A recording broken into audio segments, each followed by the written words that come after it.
l'égard de son poids et sa contribution à l'économie nationale, la province du Lualaba a constitué la deuxième étape de la campagne de sensibilisation sur la lutte contre la corruption et la promotion du patriotisme. Plus de 2000 jeunes venus des 5 territoires de la province et de la ville de Kolwezi ont pris d'assaut ce samedi 29 mars les chapiteaux de Kolwezi pour prendre part à cette campagne placée sous les thèmes l'implication de la jeunesse lualabaise à la lutte contre la corruption et la promotion du patriotisme. Hôte de cet événement patriotique, la gouverneure Fifi Masuka Saini a salué l'engagement du chef de l'État, Félix Antoine Tshisekedi Tshilombo, à soutenir cette initiative visant à éradiquer la corruption, stimuler les développements économiques et réduire la pauvreté. Elle a également appelé les jeunes de la RDC à être les gardiens de la société et à contribuer à la construction d'une nation plus juste et plus forte. Au premier citoyen de notre pays, son Excellence Félix Antoine Tshisekedi Tshilombo, président de la République et chef de l'État, gérant les hommages le plus déférents et mérités. Lui, le commandant suprême des FARDC, de la police nationale congolaise, qui se déploie sur tout le front pour assurer la stabilité du pays et des institutions malgré l'agression de notre territoire national par le Rwanda et ses alliés du M23. Le thème de ce jour renferme 2 concepts que je considère comme ne faisant qu'un seul. Il s'agit de la lutte contre la corruption et la promotion du patriotisme. Dans ma profonde conviction, un patriote ne peut pas corrompre. Pour mon cas, le mot ne sont plus utiles. Mes œuvres parlent.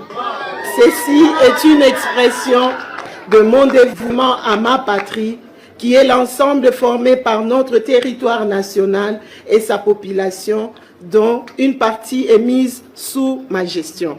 L'inspecteur général des finances, chef des services, Jules Alinguete, a mis l'accent sur les dangers de la corruption ainsi que l'importance d'un patriotisme sincère. La corruption entraîne une concurrence déloyale. Il y a des entreprises qui ne se retrouvent pas, qui se demandent comment tel a pu gagner les marchés. Et je suis plus compétitive. Qu'est-ce qui joue dans ce cadre-là? C'est la corruption. Donc la corruption détériore le climat des affaires. Et la corruption fait fuir les investisseurs. Après un jeu de questions-réponses, la ministre de la Jeunesse et Éveil patriotique a invité les jeunes à la prise de conscience pour une bonne gouvernance, à lutter contre la prédation, mais aussi à s'engager pour faire échec aux actions antipatriotiques.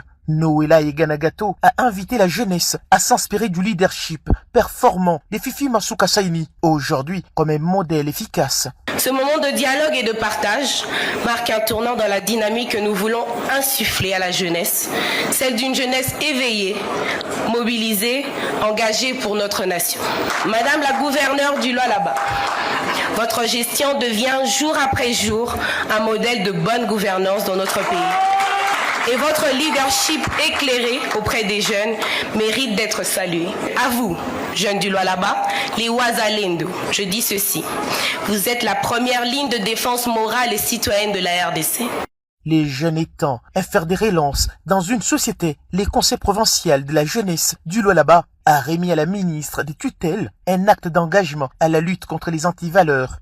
La ministre Noëlla Eganagato et Jules Alinguete ont annoncé la mise en place prochaine au Lualaba d'un cercle des jeunes engagés dans la lutte contre la corruption et la promotion du patriotisme. Je salue les organisateurs, surtout je salue le président de la République, Antoine Tshilombo. Aujourd'hui c'était une journée spéciale pour nous jeunes d'abord de la province du Lualaba. C'était important de demander à la jeunesse, soit de faire voir à la jeunesse que le détournement, ce n'est pas une bonne chose, surtout en ce qui concerne le développement de notre pays. Aujourd'hui, nous retenons beaucoup de choses et surtout, nous retenons que c'est en passant par nous les jeunes que notre pays peut se développer. Les vieux ont déjà fait leur vie, nous les jeunes devons nous approprier ces thématiques, nous devons nous approprier ces pays et surtout nous devons faire des choses comme il faut dans la droiture en évitant les détournements et la corruption. Merci. Merci.